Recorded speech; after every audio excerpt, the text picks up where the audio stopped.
नमस्कार. मी डॉक्टर अशोक कटारे, जिल्हा आरोग्य अधिकारी चंद्रपूर. आपल्या इथे जिवती तालुक्यामध्ये घोडणकप्पी ह्या गावामध्ये एक 25 वर्षीय महिला संगीता तुळशीराम गेडाम यांचा प्रसूती पश्चात मृत्यू झालेला आहे. ह्याचे कालच माझ्या टीमने तिथं भेट दिलेली आहे. या टीममध्ये तालुका आरोग्य अधिकारी, वैद्यकीय अधिकारी, आरोग्य सेविका, आरोग्य सहायिका तसेच आरोग्य सेवक इत्यादींचा समावेश होता.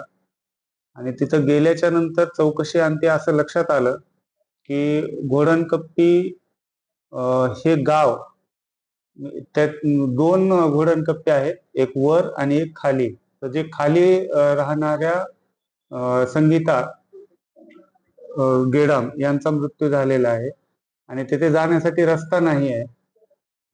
त्यामुळं वैद्यकीय अधिकारी यांनी संगीता गेडाम यांना त्यांच्या माहेरी अथवा प्राथमिक आरोग्य केंद्र पाटण येथील माहेर घरात येऊन राहण्याकरिता निर्देश दिलेले होते, परंतु त्यांनी या बाबीसाठी नकार दिला आणि त्यांचे प्रसूती ही 33व्या आठवड्यामध्येच झालेली आहे, जे की नॉर्मली आपण 40 आठवड्यानंतर अपेक्षित करतो. तर अपेक्षित दिनांकाच्या अगोदरच झालेली प्रीमॅच्युअर डिलिव्हरी म्हणतात याला. यामध्ये दुसरी एक गोष्ट म्हणजे त्यांनी त्यांचे प्रसूती वेदना ह्या 14 तारखेला संध्याकाळी 8-8:30च्या दरम्यान सुरू झाल्या अशी माहिती कळाली, परंतु त्यांनी तेथील आशा स्वयंसेविका हिला सकाळी 5:30 वाजता याबाबत माहिती दिली.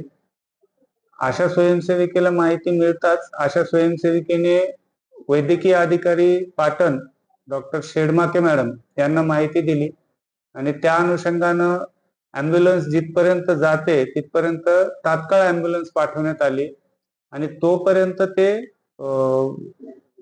त्या रस्त्यावर चढून येत होत्या संगीता गेडाम आणि त्यानंतर मग त्या वापस गेल्या प्रसूती वेदना वाढल्यामुळे आणि त्यांचा मृत्यू झाला.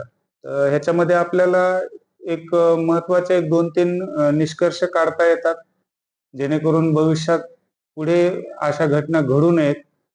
पहिली गोष्ट म्हणजे जिथं वाहतुकीची व्यवस्था नाही अशा ठिकाणच्या गरोदर मातांना वेळीच वाहतुकीची व्यवस्था असणाऱ्या ठिकाणी किंवा प्राथमिक आरोग्य केंद्र येथील माहेर घरात स्थलांतरित करणे आवश्यक आहे.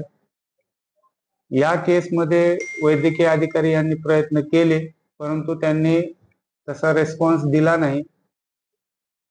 आता त्याच गावामध्ये अजून एक गरोदर माता आहे. काल ह्या भेटी दरम्यान त्यांनाही भेट देण्यात आली, त्यांच्याशी चर्चा करण्यात आली की अशा घटना घडू शकतात, तर त्यामुळे आपण जिथे वाहतूक व्यवस्था उपलब्ध आहे अशा ठिकाणी गरोदर मातेला स्थलांतरित करावे किंवा प्राथमिक आरोग्य केंद्राच्या माहेर घरात स्थलांतरित करावे, जेणेकरून अशा घटना टाळता येतील. ही घटना अत्यंत दुर्दैवी आहे, परंतु यामध्ये आपल्या आरोग्य विभागाच्या कर्मचाऱ्यांनी योग्य ती खबरदारी घेतली होती, योग्य ते उपचार दिले होते, परंतु तरी ही अत्यंत दुर्दैवी घटना आहे असे माझे मत आहे.